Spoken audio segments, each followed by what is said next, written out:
नमस्कार, म पशुपता सरोज खड्का। यहाँहरू हेर्दै हुनुहुन्छ माई टिभीबाट नियमित प्रसारण हुँदै आएको कार्यक्रम जनसरकार। कार्यक्रम जनसरकारमा हामीले समाजका जल्दा विषयवस्तु, देशको राजनीतिक घटनाक्रम र घटना परिघटनाहरूलाई यहाँ प्रस्तुत गर्ने गरेका छौँ र यस विषयमा हामीले समाजमा अग्रणी पङ्क्तिमा रहेर काम गरिरहनुभएका राजनीतिक दलका नेता कार्यकर्ता अथवा सामाजिक अगुवा, विभिन्न पेशागत सङ्घ सङ्गठनका अगुवाहरूलाई ल्याएर निम्त्याएर हामीले यहाँ कार्यक्रममा उहाँहरूसँग सवाल जवाफ गरिरहेका छौँ र आजको एपिसोडमा हामीले एकजना अतिथिलाई निम्त्याएका छौँ। उहाँ हुनुहुन्छ जनता समाजवादी पार्टी नेपालका केन्द्रीय सदस्य, एउटा जुझारु युवा नेता। उहाँ लामो समयदेखि राजनीतिमा सक्रिय रहेर नेतृत्वदायी भूमिका खेल्दै आउनु भएको छ र प्रत्येक आन्दोलनमा उहाँको नेतृत्वदायी भूमिका रहँदै पनि आएको छ र अहिले पनि उहाँहरूको जुन माग सम्बोधन भइ नसकेको स्थितिले उहाँहरू पनि अहिलेको परिस्थितिमा आन्दोलनको एउटा मोर्चामै हुनुहुन्छ र उहाँलाई म स्वागत गर्छु। उहाँ हुनुहुन्छ शिव पटेल। शिवजी, यहाँलाई स्वागत छ। धन्यवाद। शिवजी, अब मैले यहाँलाई अहिलेको राजनीतिक घटनाक्रमलाई नै जोडेर म सवालहरू गर्छु। अहिले हामी कहाँ भर्खरै एउटा राजनीतिक एकतिर गइरहेको राजनीति अर्कोतिर पल्टि फेर्यो। सर्वोच्च अदालतको निर्णयले प्रधानमन्त्रीले संसद विघटन गरिदिनु हो र सर्वोच्च अदालतले त्यसलाई उल्टाइदिएर पूर्ववत स्थितिमा लगिदियो पछिको अब के भयो? निश्चय पनि सरोजी, के छ भने अहिलेको अवस्थामा देश लोकतान्त्रिक प्रक्रियामा हिँडिराखेको अवस्थामा एउटा ठुलै दुर्घटनाबाट देश अहिले जोगिन पुगेको छ। यसभन्दा अगाडि पछिल्लो 5 गते देशका बहुमत प्राप्त प्रधानमन्त्री केपी शर्मा ओलीज्यूले जुन ढङ्गबाट संसदमा अविश्वासका प्रस्तावलाई फेस नगरिकन एकहोरो तरिकाले संसद विघटन गरेर निर्वाचनको घोषणा गर्नुभयो, यो एउटा लोकतान्त्रिक मूल्य मान्यताका विपरीत थिए। जस अनुरूप 3 वर्ष अगाडि मात्रै हाम्रो देशमा धेरै बलिदानीको उपलब्धिको रूपमा लिएको संविधानको मर्म र भावनाका विपरीत त्यो काम भएको थियो। त्यसका विरुद्धमा हामी संलग्न भएका जनता समाजवादी पार्टी र देशमा काम गरिरहेका धेरै पार्टीहरूले त्यसका विरोध गरे। जनसङ्घर्षमा पनि मान्छे आए र सर्वोच्चमा त्यसका विरुद्धमा अदालतमा मुद्दा गरियो। सर्वोच्च अदालतले पनि अहिले जुन डिसिजन गरेको छ एकदम लोकतन्त्रको रक्षाको निम्ति यो डिसिजन आएको हो र अब के लाग्छ भने जे समस्या छन् संसदभित्रबाट सरकार बनाउने, सरकारलाई नियन्त्रण गर्ने या सरकारलाई मार्गदर्शन दिने, यो सरकार राम्रो गर्न सकेन भने अर्को सरकार बनाउने, यो निकाय अहिले फेरि पुनः सञ्चालन हुने अवस्था छ। त्यसैले अबको दिनमा संसदमा यावत विषयहरूमाथि छलफल गरेर एउटा निकास निस्किन्छ। त्यसैले अहिले एकातर्फ लोकतन्त्र प्रेमीहरू खुसी भएका छन्, किनभने विगतको दिनमा हामीले के महसुस गऱ्यौँ भने कुनै पनि निर्वाचन 5 वर्षको लागि हुन्छ र हामी कहाँ भएको निर्वाचन पनि 5 वर्षको लागि हो। संसद विघटन भएपछि मान्छेलाई के लाग्यो भने अब यो संसद त मध्यावधि चुनाव हुन्छ, अब यसपछि प्रदेशका चुनाव हुने कि नहुने, स्थानीय निर्वाचन हुन्छ कि हुँदैन, त्यो शङ्का उब्जिराखेको थियो मान्छेमा। र एउटा मान्छेमा के थियो भने विगतमा हामी देख्यौँ 20 वर्ष पनि हामी कहाँ स्थानीय निर्वाचन भएन र स्थानीय निकाय लथालिङ्ग भएको थियो। जे भए पनि विगतको 3 वर्ष अगाडि चुनाव भएपछि अहिले देश एउटा ट्र्याकमा गएको छ। स्थानीय निकाय पनि एउटा ट्र्याकमा छ, एउटा आफ्नो राम्रो नराम्रो आफ्ना ठाउँमा छन् तर काम गर्ने सिलसिलामा अगाडि बढिराखेका छन्। त्यो देश एउटा लाइनमा गइराखेको थियो, त्यसमा ब्रेकअप जस्तो लागेको थियो। तर अब कम्तीमा सर्वोच्चले त्यो कुरोलाई जोगाएको छ र आउने दिनमा संसदको बैठक पनि बस्नेवाला छ र संसदको बैठकबाट मलाई लाग्छ यो सारा विषयहरू त्यहाँ छलफल हुनेछन् र एउटा देशले एउटा निकास पाउँछ निश्चय पनि। कस्तो विद्वानहरूको भनाइ म यहाँ राख्छु। हजुर संसद विघटनको सिफारिस प्रधानमन्त्री गरेपछि देश चाहिँ एउटा अनिश्चितता राजनीतिक अनिश्चितता हजुर हजुर हजुर करिब करिब 2/3 बहुमत भएको नेपाल कम्युनिस्ट पार्टीको प्रधानमन्त्रीले संसद विघटन गरिदिइसकेपछि त्यो पार्टी 2 चिरामा गयो। अब अहिले संसद पुनः स्थापित भएको छ र उनीहरू त्यो सत्तारूढ पार्टी 2 चिरामा विभक्त छ र एक्लै कसैले पनि सरकारको दाबी गर्न सक्ने अवस्था छैन। त्रिसङ्घको संसद नेपाल कम्युनिस्ट पार्टीको एउटा तबका, नेपाली काङ्ग्रेस र जनता समाजवादी पार्टी, यो तीनटा पार्टीले संयुक्त सरकार बनाएर अब बाँकी रहेको समयमा देशलाई एउटा हैन राम्रो बाटोमा लाने हो कि भन्ने एउटा जनमानसमा एउटा आशा पलाएको छ। आशा पलाएको छ। त्यसमा पनि एउटा के छ भने हाम्रो अहिलेको राजनीतिक समस्या दुईतिर बल्झिएको छ। एकातिर संसद विघटनका कुरा जुन सर्वोच्च अदालतले क्लियरिफिकेसन गरिसक्यो हैन, एउटा यो पार्ट एउटा सकिएको छ। अर्को पार्ट कहाँ छ भन्दाखेरि नेपाल कम्युनिस्ट पार्टी जसका पहिलो अध्यक्ष केपी शर्मा ओली आफूलाई दाबी गर्दैछन् भने अर्कातर्फ प्रचण्डजीले म अध्यक्ष भएको दाबी गर्दैछन्। अब नेकपा पार्टी कसको नेतृत्वमा त्यो पनि क्लियरफाई हुनु जरुरी छ र त्यसको मुद्दा पनि निर्वाचन आयोगमा अहिले चलिरहेको छ। यसको लागि के छ भने निर्वाचन आयोगले पनि क्लियरिफिकेसन गर्नुपर्छ। अब यो ओलीजीले गरेका डिसिजन पार्टीको हो कि प्रचण्डजीले गरेका डिसिजन पार्टीको हो, यो क्लियरफाई भएको छैन अहिले। किनभने पार्टी त एउटै हो, एउटै पार्टीका दुईटा अध्यक्षले दाबी गरिरहेका छन्। एउटा समूह हुने भयो, केपी ओली समूह भनौँ या प्रचण्ड समूह भनौँ, तर पार्टी क्लियरिफिकेसन नभइसकेको अवस्थामा यो अहिले यहाँ पनि क्लियरफाई गर्न जरुरी छ। त्यसको लागि के छ भने निर्वाचन आयोगले पनि मलाई लाग्छ समयमै डिसिजन गर्ला र बाँकी कुरो क्लियरफाई हुन्छ। अहिले संसद पुनर्स्थापन भइसकेपछि अड्कनको विषय एउटा चर्चा के भइरहेको छ भने अब के हुने त। जस्तै आज बिहान पनि मैले माधव नेपालजीको इन्टरभ्यू सुन्दाखेरि उहाँले के भन्नुभएको थियो भने हामी अब कुनै पनि हालतमा केपी शर्मा ओलीसँग सहकार्य गर्न सक्दैनौँ हैन। त सक्नुहुन्न भने तपाईँको पार्टी कुन त हैन, उहाँको पार्टी के त? केपी ओली शर्माले दाबी गरेको नेकपा या प्रचण्डजीले दाबी गरेको नेकपा, यहाँ त्यो पनि एउटा गम्भीर विषय छ र यसलाई निर्वाचन आयोगले निक्रियोल गरिसकेपछि अनि त्यो पार्टीले अगाडि बढाएका मुद्दामा नेपाली काङ्ग्रेसले सहयोग गर्ने हो कि जसपाले गर्ने हो कि अनि मनस्थिति त्यहाँ बन्छ। अहिले त त्यो नै क्लियर भएको छैन। त्यसैले मलाई के लाग्छ भने सर्वोच्च अदालतले 13 दिनको म्याद दिएको छ संसद बैठकको लागि। संसद बस्नुभन्दा पूर्व नै निर्वाचन आयोगले यदि क्लियर गर्यो भने बाटो प्रशस्त छन्, सरकार बनाउनेदेखि लिएर अरू विषयमा छलफल, र त्यो गर्न सकिएन भने यही पार्टीभित्र विवाद फस्छ, अनौलता कायम छ।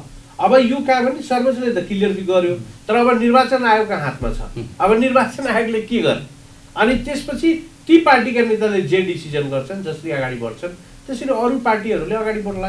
अब यहाँले पनि भनिहाल्नुभयो यो दुईटा खेमा दुईटा समूह एक ठाउँमा आउने अवस्था तत्कालीन देखिँदैन र प्रतिपक्षले आशंका गरिरहेको अवस्था छ तपाईँहरू भोलि मिल्ने हो कि क्लियर गरेर आउनुहोस्। नेपाली काङ्ग्रेसले पनि त्यही भनेको छ, जसपाले पनि त्यही भनेको छ कि तपाईँ अब आफू क्लियर भएर आउनुहोस्। किनभने पार्टी नै एउटै छ हैन, समूह मात्रै डिफरेन्स छ, पार्टी त एउटै हो। अब त्यही पार्टीलाई या त पार्टी ब्रेक हुनु पर्यो, त दुईटा पार्टी त भएको छैन अहिले, समूह मात्रै हो। त समूहले मतदान गर्ने होइन नि, समूहले नेतृत्व पनि गर्ने होइन, पार्टीले नेतृत्व गर्ने हो र पार्टीका सांसदहरूले मतदान गर्ने हो। प्रधानमन्त्रीलाई संसदीय दलबाट हटाइएको छ एउटा समूहले, पार्टी सिङ्गो पार्टीले होइन, सिङ्गो पार्टीले निर्वाचन आयोगले मान्यता दिएको छैन अहिले।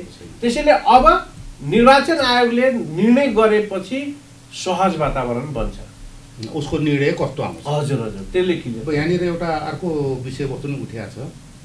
हामीले साथीहरू यसो गर्दाखेरि एउटा कुरा के आयो भनेदेखि 2/3 बहुमत हुँदा पनि हामी मधेसका जनजाति आदिवासीका मुद्दाहरूलाई सम्बोधन गरिएन। त्यतिखेर पर्याप्त बहुमत थियो, हामी संविधान संशोधन गर्न सक्थ्यौँ, ओली सरकारले गरेन। अब अहिले प्रचण्ड माधव समूह नेपाली काङ्ग्रेस र जसपाले संयुक्त सरकार बनाउने हो भने 2/3 पुग्छ। हजुर त्यो बसी हाम्रो त्यो थातिरहेको मुद्दा पनि त हामी समाधान गर्न सक्छौँ नि। होइन, सही कुरा हो। त्यसैले अहिले चर्चा भइरहेको छ नि। हाम्रो जसपा पार्टीले पटक पटक भन्ने गरेको छ सरकार हाम्रो ठुलो मुद्दा होइन। 2072 सालको जनआन्दोलनमा हामीले के आवाज उठायो भने अहिलेको संविधान पूर्ण छैन, यसमा हाम्रा केही मुद्दाहरूमा असहमति छ, त्यसलाई संशोधन गरेर अगाडि बढ्नुपर्छ। त्यसैको परिणामस्वरूप पछिल्लो सरकारलाई जसपाले समर्थन गरे। तर त्यहाँ त्यो संशोधनका प्रक्रियाहरू अगाडि बढेनन्। केपी ओलीजीले वादा गरेर पनि त्यो काम गर्नु सक्नु भएन। त आगामी दिनमा चाहनु भएन। आगामी दिनमा पनि आउने सरकार या कसैले सरकार बनाउँछ र जसपासँग यदि उसलाई सहकार्यको आवश्यकता छ भने जसपाको पहिलो प्राथमिकता त्यो हो। हाम्रो मुद्दालाई सम्बोधन गर्ने हो भने सही मातमा हामी सहयोग गर्छौँ, होइन भने तपाईँहरू सरकार बनाउनुहोस्, हामी त विपक्षमा छँदैछौँ, हिजो पनि थिए आज पनि रहौला। तर यही कुरालाई मान्छेले के भन्छन् भने तपाईँहरूले सरकारलाई समर्थन नगर्ने हो भने प्रतिनिधि सभा पुनर्स्थापनको लागि आन्दोलन किन गर्नुभयो? त प्रतिनिधि सभा पुनर्स्थापनको लागि हाम्रो आन्दोलन भनेको लोकतन्त्र टिकाउनको लागि। लोकतन्त्र रहे हामी आफ्ना कुरा उठाउन सक्छौँ, लोकतन्त्र रहे संविधान नि संशोधन हुन्छ, लोकतन्त्र रहे संविधानको पालन पनि हुन्छ। लोकतन्त्र नै नरहे के को संविधान र के को अधिकार? त्यसैले हाम्रो पार्टीले के भन्दैछ भने अबको सरकार कसैको नेतृत्वमा या कुनै पार्टीसँग सहकार्य गरेर बन्छ भने त्यसमा हाम्रो ग्रीभान्सेस के हुन्छ भने पहिला हाम्रा मुद्दा, अहिले पनि हाम्रा पार्टीबाट निर्वाचित भएका रेशम चौधरीजी जेलमै हुनुहुन्छ, त्यो मुद्दामा सरकारको अवधारणा के त? ज्यान मुद्दा लागेका मान्छे चाहिँ जेलै नबसिन माफी पाए, धेरै घटनाहरू छन्। त्यसैले हामीसँग हाम्रा पार्टीका नेताहरूसँग भइराखेका द्वैध व्यवहारप्रति सरकारको दृष्टिकोण के हुने त्यो क्लियर भएपछि हाम्रो पार्टीले डिसिजन गर्छ। यो हिजो पनि हाम्रो पार्टीका नेताहरूले प्रचण्डसँग भेटघाटको क्रममा यो कुराहरू राख्नु भएको छ। यहाँ जसपाभित्र एउटा के देखिएको छ भने जुन व्यक्तिले प्रतिगमन गर्यो, जसले देशको संविधान नै मास्ने काम गर्यो, लोकतन्त्रलाई धरापमा पार्यो, त्यो व्यक्ति भने केपी ओलीको नजिक हामी जानु हुँदैन, समीकरण गर्नु हुँदैन, हामीले चाहिँ प्रचण्ड समूहसँग नजिक जानुपर्छ भन्ने चाहिँ तपाईँ पार्टीमा जनमत देखिएको छ। यस्तो छ कि अब एकतर्फ के छ भने केपी ओलीजीले गरेका काम प्रति असन्तुष्टि देखाएर नै जसपाले सङ्घर्षमा गएको हो। तर पक्कै पनि उहाँसँग सहकार्यको त अवस्था देखिँदैन। अब यसपछि प्रचण्ड या देउबाजी या जोजी जसले हाम्रा माग सम्बोधन गर्छन्, हाम्रा मुद्दाप्रति जसको लोयलिटी हुन्छ, उसँग सहकार्य हुन सक्छ। यहाँनिर मैले एउटा जोड दिन्छु, त्यसमा फेरि थप्नु होला। केपी ओलीले जतिसुकै पाना लेखेर अक्षरमा सही गरे पनि उहाँमाथि विश्वास गर्ने अवस्था यसभन्दा अगाडि पनि उहाँले गरेकै हो। हामीसँग उहाँले सम्झौता गर्नुभएकै हो, त्यो बेला केही पुरै गरेन, कुनै संशोधन पनि देखाएको दिनमा गर्लान् भने के को विश्वास गर्ने होइन। त्यसैले अब आउने दिनमा यदि त्यस्ता गठबन्धन बन्छन् भने त्यो गठबन्धनभित्र हाम्रा मुद्दाहरू समावेश गरियो भने त्यसमा छलफल गर्न सकिन्छ। यो अवस्था छ। अहिले 3टा प्रधानमन्त्रीको उम्मेदवार चर्चामा हुनुहुन्छ। पहिलो प्रचण्ड स्वयं होइन, उहाँले उसमा प्रतिनिधि सभामा तपाईँको अविश्वास दर्ता गर्दाखेरि भावी प्रधानमन्त्री म हो भनेर उहाँले दाबी गर्नुभएको छ।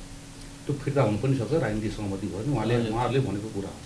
एक प्रचण्ड, दोस्रो शेरबहादुर देउवा, तेस्रो डाक्टरको नाम आइरहेको छ, डाक्टर भट्टराईको।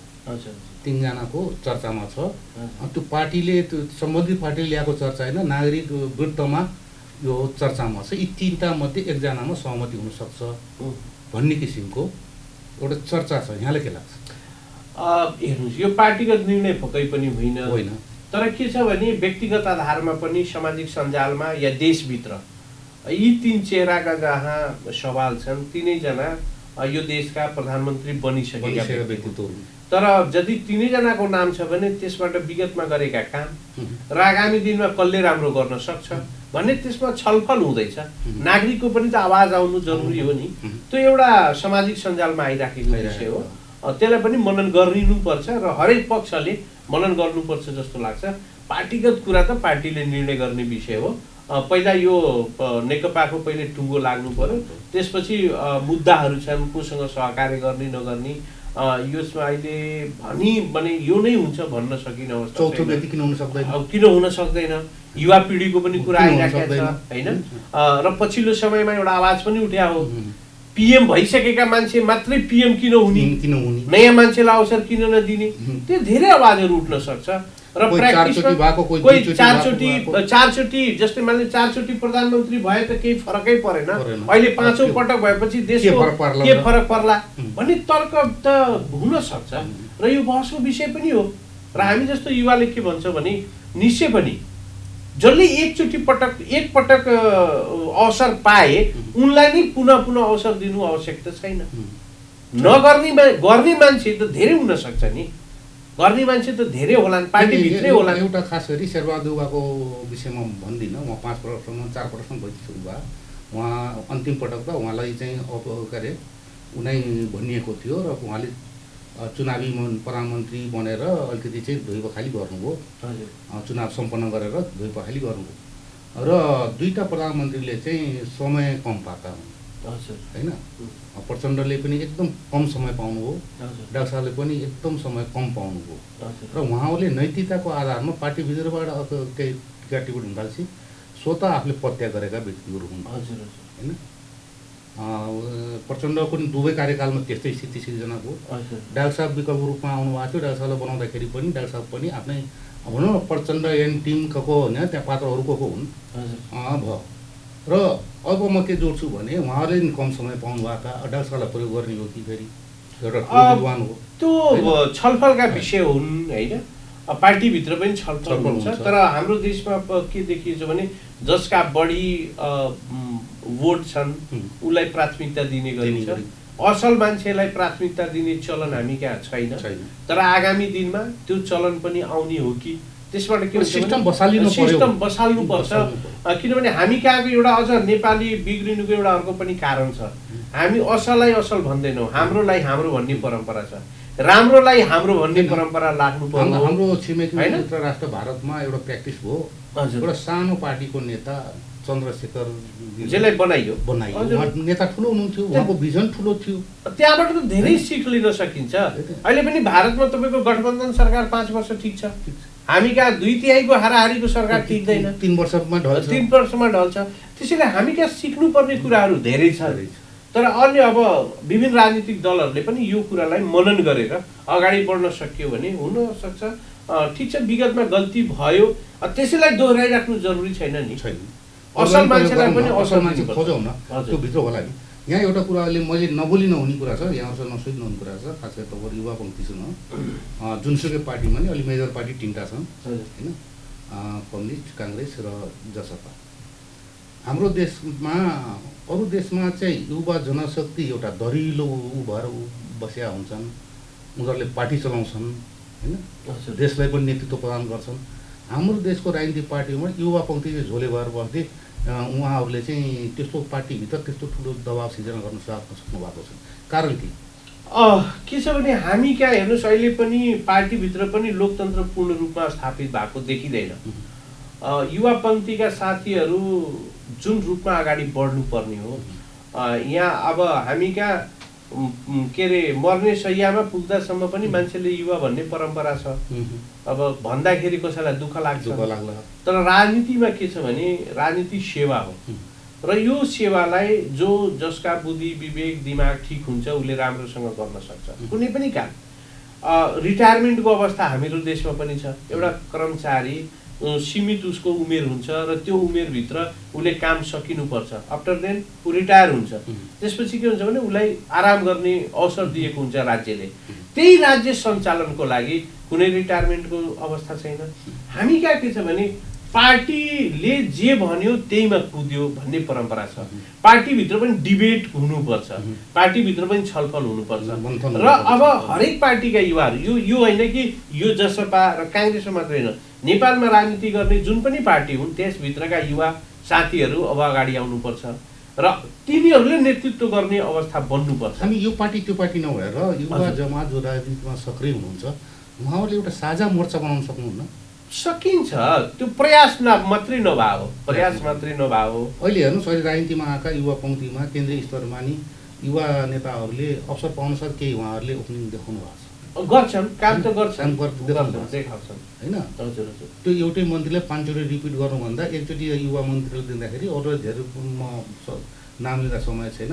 एउटा गोकर्ण विष्टले सोधै समय पाउँदा पनि 18 घन्टाको लोड सेड्युललाई घटाइदिएको थियो। काम गर्छ, खल्तीमा थिएन त, व्यवस्थापन गर्यो। व्यवस्थापन गर्नुपर्छ, व्यक्तिले मात्रै गरेर होइन नि, उसले सिस्टमले गर्ने हो। कुलमान सिंह गए, उनले जिरोमा झार्दिए। हजुर हजुर। त्यसैले मान्छेलाई अवसर दियो भने काम हुन सक्छ। मैले त्यही भने अघि नै, पटक पटक एउटै मान्छेलाई बनाउनु भन्दा पनि नयाँलाई अवसर दिनु नि। नयाँलाई अवसर दियो भने नयाँ बनाउने हो कि राम्रो अझ हुन्छ कि त्यसको पनि। अब एउटै हलोले सधैँभरि खेत जोत्दै जाने हो भने त्यो खेतको त त्यो अवस्था त्यही हुन्छ। त्यसैले परिवर्तन आवश्यक छ र अबका दिनमा राजनीतिमा पनि युवा पिँढीहरूलाई अगाडि आउनुपर्छ र नेतृत्व पङ्क्तिले पनि युवा पिँढीलाई अवसर दिनुपर्छ। अब कस्तो हुन्छ भने तपाईँको हाम्रो देशको राजनीतिका जुन अगुवा पङ्क्तिमा रहनु भएकाहरूले आफूलाई रिटायरमेन्ट त कहिले सोच्दैनन्। सकेसम्म कुर्सी आरेघाट लिएर जान्छन् होइन। त्यो देखियो, भोगियो होइन, त्यो छ।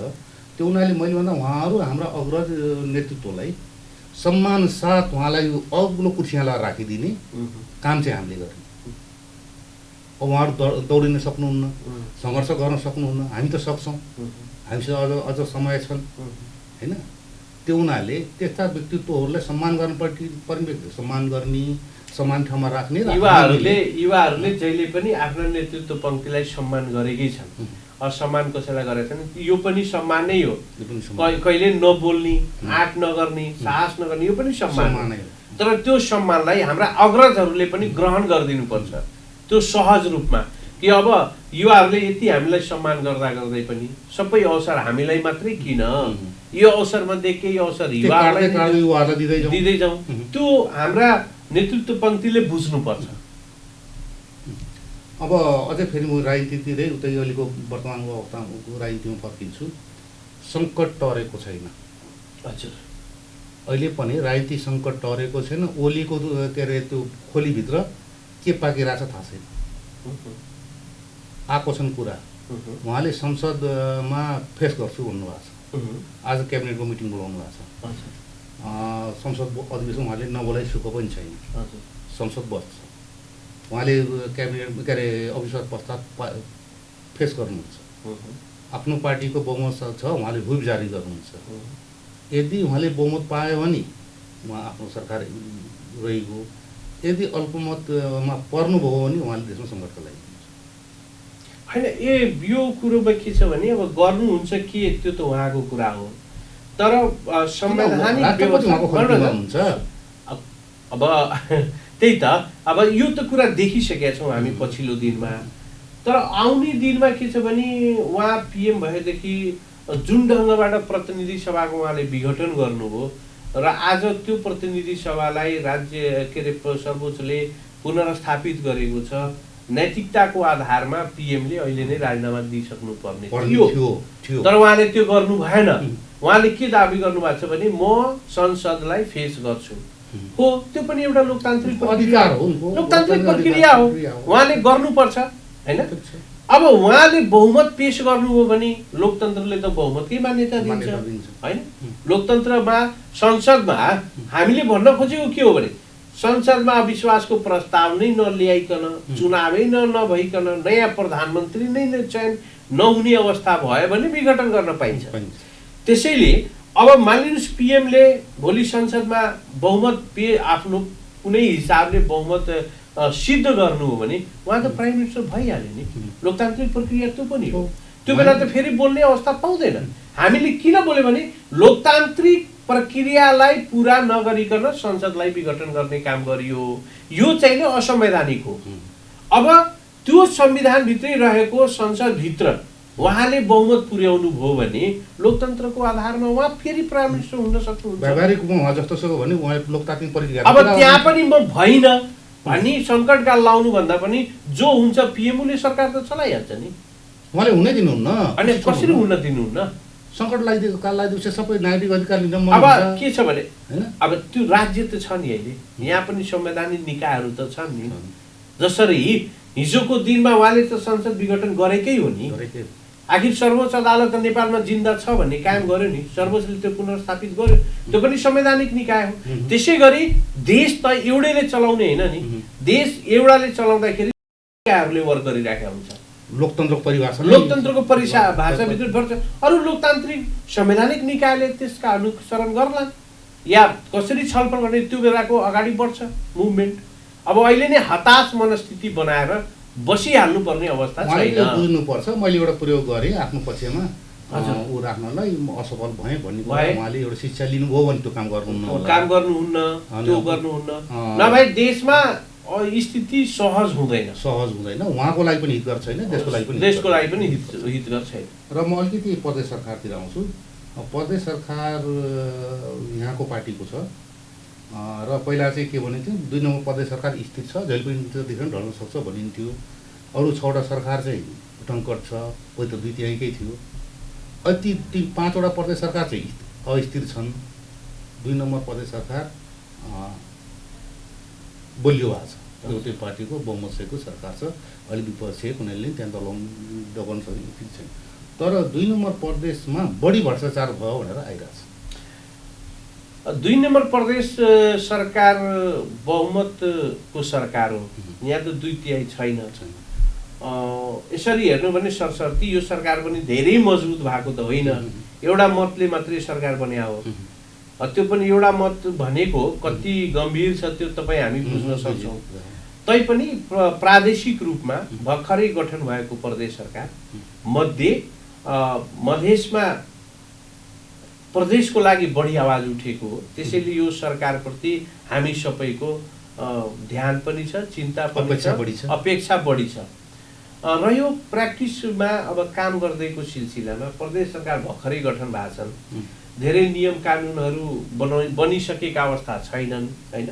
उहाँहरू पनि केन्द्रसँग सहकार्य भन्दा पनि अहिले झगडैमा हुनुहुन्छ, मलाई यो अधिकार दिएन यो दिएन भन्ने पनि छ, दिएको पनि छैन हैन, दिएको पनि छैन। तर पाएको अधिकार मध्ये पनि प्रदेश सरकारका को पर्फर्मेन्स सन्तुष्टिजनक देखिएको छैन। किनभने हाम्रा प्रदेशका जनताको अपेक्षा धेरै छ। सदियौदेखि पीडित र शोषित भएका मान्छेको अपेक्षा त बढी हुन्छ। त्यो जनताभन्दा पनि हाम्रो अपेक्षा पनि छ। हिजोको मधेस आन्दोलनमा हामीले पनि भन्ने गर्थे हाम्रो सरकार बन्यो भने हामी प्रदेशलाई समृद्ध बनाउँछौँ, हामी यहाँ शिक्षाको अवस्थामा सुधार गर्छौँ, धेरै कुराहरू गर्थे। धेरै के छ भने व्यवस्थापन गर्ने ठाउँ धेरै छन्, स्रोत साधनको कमी भएकोले कमै मात्रामा भए पनि प्रदेश सरकारले आफ्ना काम अलिकति गरिराखेका छन्। अब भ्रष्टाचारका कुरा यहाँले गर्नुभयो, यो कदा कदा सुन्ने गरिन्छ, तर पुष्टि भए त यसलाई पनि के अरे कारवाही गर्ने निकाय त हाम्रै सरकारसँग छ नि हैन। त्यसको निकाय त हाम्रै सरकारसँग छ। हाम्रो सरकारसँग अख्तियार दुरुपयोग अनुसन्धान आयोग छ, हाम्रो सरकारसँग प्रहरी छ, प्रशासन छ। त्यो नियन्त्रण गर्न पनि कसैले रोकेको छैन। हामी कहाँ के छ भने हामीसँग भएका संयन्त्रहरू सक्रिय भएनन्। मेरो बुझाइ त्यो हो। प्रदेश सरकारले भ्रष्टाचार गर्छ भने त्यसको हेर्ने निकाय पनि त राज्यले बनाएको छ नि, त्यो निकायले निगरानी गर्नु पर्यो। अब हामी एउटा आम नागरिकको हैसियतले हामीले त्यो निगरानी गर्नुभन्दा पनि सिस्टमले निगरानी गर्नुपर्छ। र यो सवालमा अरू प्रदेशभन्दा 2 नम्बर प्रदेश अझ गम्भीर पनि हुनुपर्छ। किनभने देशको सबभन्दा बढी टार्गेटमा रहेको यो प्रदेश सरकार हो, सबैको आँखा पनि यही छ।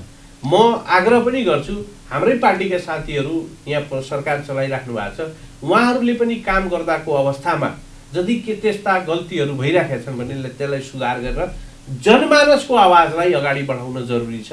जनतामा यो प्रदेश सरकारले राम्रो पर्फर्मेन्स दियो भने आगामी दिनमा फेरि जनता समाजवादी पार्टी ठुलो पार्टी बनेर आउन सक्छ। र यही प्रदेश सरकारले राम्रो पर्फर्मेन्स दिन सकेन भने यसको रिजल्ट दुर्गामी के हुन्छ भने हाम्रा लागि पनि राम्रो हुँदैन आगामी दिनमा। यहाँ के पनि कुरा आछ भने मैले पनि प्रत्यक्ष अनुभव गरेकै कुरो हो। हामीले मुख्यमन्त्रीज्यूले उत्पादक क्षेत्रमा बढी खर्च गर्नुभएको छ। जस्तै म यहाँ उदाहरण पेश गर्छु, जस्तै यो मुख्यमन्त्री स्वच्छन्द अभियान भनेर पोखरी सौन्दर्यकरण भनेर हिँड्नु भएको छ, त्यहाँ करोडौँ रुपियाँ लागिरहेको छ। अर्को द्वार र गेट बनाउनेमा पनि उहाँले खर्च गरिदिनु भएको छ। एउटा सकारात्मक पक्ष चाहिँ उहाँ बेटी बचाउ अभियान चाहिँ उहाँ चाहिँ एउटा हित छ, त्यो धेरै सफलता उनको छ। सारा नेपाली जनताले उहाँलाई त्यसमा स्याबासी दिएकै छ, किनभने सबभन्दा हाम्रो नेपालमा सबभन्दा बढी पीडित, शोषित र दमनमा परेको भने हाम्रै छोरीबेटीहरू हुन् हाम्रो यो प्रदेशमा। उनीहरूको सशक्तिकरणलाई जुन अभियान उहाँले चलाउनु भएको छ त्यो चाहिँ एकदम स्वागत योग्य छ, त्यसलाई हामीले उहाँलाई धन्यवाद दिनुपर्छ। यो जुन करोडौँ रुपियाँ जुन चाहिँ यो स्वच्छता अभियानमा लगानी गरिएको छ त्यो स्वास्थ्य र शिक्षा र सडकमा लगाइदिनु भएको भए होइन, मनोरञ्जन भने त पछि गर्ने न हो। भरि पेट र म अलि कुचदिलो छु भने गएर म पार्कमा गएर जोकिङ सोकिङ गर्छु, यसो रमाइलो गर्छु, खाली पेट होइन म त्यो मनोरञ्जन त गर्न सक्दिनँ। निश्चय पनि यहाँले उठाएको प्रश्नमा मेरो सहमति नै छ र म पनि यो कुराहरू पटक पटक उठाइराखेको हुन्छु। प्रदेश सरकारले गर्ने कामहरू मलाई लाग्छ जति पार्टमा काम गर्नुपर्छ लगानी सबैमा छ, तर कम बेस लगानी छ। जहाँ बढी लगानी गर्नुपर्ने त्यहाँ कम छ, जहाँ कम लगानी गर्दा पनि काम चल्ने स्थिति छ त्यहाँ बढी लगानी देखियो, जसका कारण यो पोखरी अलि बढी नै चर्चामा छ। र मलाई लाग्छ कि मैले पनि अस्ति एउटा भनेको थिएँ, वीरगञ्जको नारायणी रङशालालाई बनाउनको लागि अब हामीले त्यसलाई पोखरी नामाकरण गर्नुपर्छ। सायद पोखरी नाम राखिदियो भने त्यो पनि सुन्दर हुने हो कि यो एउटा यो नारा हरेक ठाउँमा उठिराखेको छ र पोखरीमा अलिक बढी नै बजेट विनियोजित भयो, जुन त्यति म भन्दिनँ पोखरीको काम गर्नु गलत हो, तर पोखरीकै काममा बढी प्रयोग गर्नुभन्दा पनि हाम्रो प्रदेशलाई अहिले शिक्षा चाहिएको छ। हाम्रो लगानी यो 2 नम्बर प्रदेशको सबभन्दा बढी लगानी शिक्षामा हुनु पर्थ्यो, किनभने हाम्रो शिक्षाको दायरा पनि कम छ, शिक्षाको अवस्था पनि कम छ र हाम्रो शिक्षण संस्थानहरू पनि व्यवस्थित छैन। पहिलो प्राथमिकता हाम्रो शिक्षामा हुनु पर्थ्यो। दोस्रो प्राथमिकता के छ भने हाम्रो स्वास्थ्य संस्थामा हुनु पर्थ्यो। स्वास्थ्य संस्थामा पनि हाम्रा त्यति यो प्रदेश सरकार र केन्द्र सरकारको लडाइँमा पनि अलिकति बलिया छ, कतिपय ठाउँमा काम गर्न सकिने, तर स्वास्थ्यमा दोस्रो मुद्दा हाम्रो त्यो हुनु पर्थ्यो। तेस्रो मुद्दा के छ भने हामीले भन्ने गर्थे हाम्रो प्रदेश भयो भने भोलि रोजगारी समस्या हामी समाधान गर्छौँ, तर रोजगारमूलक कार्यक्रमहरू हाम्रो प्रदेशको छैन। हाम्रो ठिक छ 2 नम्बर प्रदेशमा कृषि नै हाम्रो वर्क हो भने कृषिलाई औद्योगिकीकरण गर्नको लागि प्रदेश सरकारको योजना छैन। त यो कुराहरूमा सरकारको त्यति ध्यान गर्न सकेको छैन। हामी पनि सरकारका मन्त्री साथीहरूसँग कुरा गर्छौँ, उहाँहरूले भन्नुहुन्छ हामी छलफलमा छौँ, यसलाई अगाडि बढाउँछौँ। निश्चय पनि अब यसमा सल्लाहहरू भइराखेका छन्, सल्लाह दिने काम पनि भइराखेको छ। समयमै हाम्रा साथीहरूको दिमागमा यो पनि राम्रो कुराहरू आओस् र जो शीर्षकमा कम खर्च छ, जो बढी उपयोगी शीर्षक छ त्यसमा बढी लगानी गर्नुपर्छ हैन। र कम शीर्षक भने अब के मनोरञ्जन आवश्यक छ, त्यसमा दुई मत छैन, तर आवश्यकता अनुसार तपाईले भनेकै जस्तै यहाँले भनेकै जस्तै कुरालाई म समर्थन गर्दै के भन्नु भने चाहिँ पहिला मान्छेलाई शिक्षा चाहियो, त्यसपछि स्वास्थ्य ठिक हुनु पर्यो, तेस्रोमा रोजगार चाहियो। आफू रोजगार माने राम्रो भएपछि अनि त्यसका लागि स्विमिङ गर्ने, खेल्ने, कुद्ने, बनाउने त्यो पनि साधन बन्नुपर्छ। मेरो बुझाइ त्यो हो। यसमा प्रदेश सरकार सचिनुपर्छ। त्यो प्राथमिकता प्रदेश सरकार त्यो पर्नु पर्थ्यो। हजुर पर्या त होला, तर त्यो बजेटिङमा केही तलमाथि पर्यो कि परेकै छ। रेसियो नै एकदम बढी छ, पोखरीको रेसियो बढी छ अनि लगानी पनि बढी देखियो, अनि त्यसैले यो बढी चर्चाको विषय छ। र एउटा म अन्ततिर आइसकेका छौँ हामी। अलि भर्खरै हाम्रो वीरगञ्जको मुटु मानिने, जो वीरगञ्जको पहिचान नै बनिसकेको छ घण्टाघर। हजुर हजुर।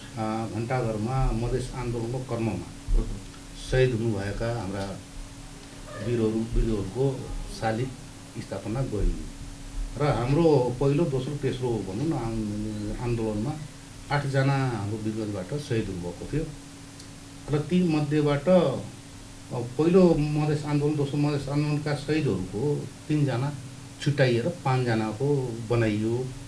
त्यो नियतवश हो कि भुलवश हो, यहाँलाई के लाग्छ? अब के छ भने यो धेरै चर्चा भइसकेको छ हैन। यो अनावरणकै दिन पनि हामीले यो कुराहरू सुन्यौँ, मैले त्यो कुरा पनि राखेँ त्यहाँ। घण्टाघरमा शालिग बन्नु स्वागत योग्य छ, राम्रो काम हो, बन्नुपर्छ। जो साथीले बनाउनु भयो म त्यसको लागि धन्यवाद दिन चाहन्छु। रह्यो कुरो केही साथीको बन्यो, केहीको बनेन। मलाई लाग्छ भने यो नियत बसै बनाएको होइन, किनभने बनाउने साथीहरूले जुन तरिकाले अस्ति कार्यक्रममा आफ्ना भावना व्यक्त गर्नुभयो, अभिव्यक्ति राख्नुभयो, मैले के बुझेँ भने नियत बसै गरेको होइन। तर यहाँ देखियो, किनभने कसरी देखियो भन्दाखेरि शहीदका आमा, शहीदका पत्नीले त्यहाँ रोए, गाए। किन भयो यस्तो भन्दाखेरि शहीदको शालिग बन्दैमा शहीदहरूको सम्मान बढ्ने या सम्मान घट्ने यो होइन। शहीदको सम्मान हुनुपर्छ। मैले के बुझेको छु भने केही शहीद साथीहरूलाई तिलाबे नदीमा बनिराखेको शहीद पार्कमा राख्ने, केहीलाई घण्टाघरमा राख्ने। जस्तै पर्सा जिल्लाका शहीद चन्दन पटेल, उनको शालिग पोखरियामा बनाइएको छ। शत्रुघ्न पटेलको शालिग हाँसोमा बनाइएको छ, होइन? त्यस्तै यहाँ केही शालिग बनाइयो, केही शालिग त्यहाँ बनाउने योजना छ। यो बनाउने साथीहरूले या त्यस प्लानभित्र बसेका साथीहरूले यसलाई पहिला नै पारदर्शी गरिदिएको भए सायद यो अवस्था आउँदैन थियो, आलोचना पनि खेप्नु पर्दैन थियो होला। त्यो कमी भयो, होइन? र जो बनाउने साथीहरूले पहिला पनि शहीद परिवारका साथीहरूलाई बोलाएर एउटा छलफल गरेर हाम्रो प्लान यो हो, हामी यसका लागि यहाँ काम गर्दैछौँ, बाँकीका लागि यहाँ काम गर्दैछौँ, त्यो पहिले नै ब्रिफ गरिदिएको भए यो अवस्था आउँदैन थियो। तर उहाँहरूले पनि रियलाइज गर्नुपर्छ, बाँकीका लागि पनि हामी बनाउँछौँ, हाम्रो शुभेच्छा छ, हाम्रो शुभकामना छ, चाँडै त्यो काम पनि गरियोस्, शहीदसँग भेदभाव नगरियोस्। शहीद भनेको सबैका शहीद हुन्, मेरा पनि हुन्, उहाँका पनि हुन्, सबैका हुन्। उहाँहरूको सम्मानमा कुनै कमी आउन दिनु हुँदैन। कसैलाई गरे जस्तो कसैले गरेनु हुँदैन। भेदभाव गरेको जस्तो देख्नु पनि राम्रो होइन। निकाय हो नि त उहाँहरू। हजुर, स्थानीय सरकार हो। अहिले स्थानीय सरकार हो उहाँहरू। अहिले माननीयजी हाम्रो वही प्रदीप यादव माननीयजी र यहाँको के अरे मेयर साहबले मिलेर बनाउनु भएको छ। मेरो उहाँहरूसँग के अस्ति पनि आग्रह गरेँ, फेरि पनि भन्दैछु, उहाँहरू चाँडैभन्दा चाँडै त्यो गरेका वाचा पनि पुरा गरौँ र शहीदका आमा, शहीदका परिवारलाई दुःख पुग्ने काम नहोस्, त्यो अपेक्षा र विश्वास छ। सम्मान गर्न नसके अपमान पनि नगरियोस्। हजुर। र अहिले म अन्तमा आएँ जी, यहाँ आजको यो बहसमा हजुर मैले सोध्न छुट्याएँ होला या यहाँले भन्न छुटाउनु भयो होला, त्यस्तो मनमा केही लागेको छ भने हाम्रो दर्शकहरूलाई अब एउटा कुरो अन्तमा म के भन्न चाहन्छु भने सरोजजी, राजनीति भनेको विषय अहिले सेवाभन्दा फरक ढङ्गबाट अगाडि बढिरहेको देखिरहेको छ। राजनीति कहिले व्यवसायीकरण हुँदैछ, यो राम्रो पक्ष होइन। यो समाजको लागि, राज्यको लागि, देशको लागि यो कतै पनि फाइदा यसले पुर्याउँदैन। व्यापार व्यवसाय भन्ने अलग विषय हो, राजनीति भनेको सेवा हो। मलाई के लाग्छ भने त्यही फर्मुलाको कारण अहिले देशको स्थिति अलिकति नकारात्मक भइरहेको छ। असल मान्छेलाई मान्छेले गन्न छोडिसके। अहिले पैसाको खाली चर्चा हुन्छ, जहाँ पनि यति कमाइ छ, यति भ्रष्टाचार छ, यति खाए, यति लुटे, त्यो समाजलाई त्यसले फाइदा गर्दैन। राजनीतिक दलमा हिजोदेखि काम गरेका मान्छे, 20 वर्षदेखिका काम गर्ने मान्छे, समाजका लागि काम गरिराखेका मान्छे, पैसाको छलफल भएपछि त्यस्ता व्यक्तिहरू गौण भएर जान्छन्। र यो पीडा एउटा पार्टीमा होइन, यो देशको सारा पार्टीभित्र छ। त्यसैले मेरो आग्रह राजनीतिक व्यक्तिहरूको प्रदेश हो। हजुर, त्यसैले मेरो आग्रह के छ भने राजनीतिलाई व्यवसायीकरण नगरौँ। सेवाको रूपमा रहेको यो सेवालाई सेवाकै रूपमा अगाडि बढ्न दिनुपर्छ र जो असल व्यक्ति छन्, कुनै पनि पार्टीका हुन्, त्यसलाई अवसर दिनुपर्छ, त्यसलाई काम गर्ने मौका दिनुपर्छ। नभए लोकतन्त्रको धरोहर भनेको राजनीतिक दल हो र राजनीतिक दल चल्ने भनेको नेताबाट हो, नेता र कार्यकर्ताबाट हो। र नेता पलायन हुँदैछन्, व्यापारी व्यवसायी राजनीतिमा अगाडि बढ्दैछन् र ती राजनीतिमा आएका व्यापारी र तपाईँको व्यवसायीबाट कार्यकर्ता नेता पलायन हुन्छन् र देशले समाजले त्यसबाट फाइदा लिन सक्दैन। ती व्यक्ति फाइदा लिनका लागि राजनीतिमा आएका हुन्, तर राजनीति फाइदा लिने विषय होइन। यो पनि छलफलको विषय बन्नुपर्छ र आउने दिनमा समाजले पनि त्यो मनन गर्नुपर्छ।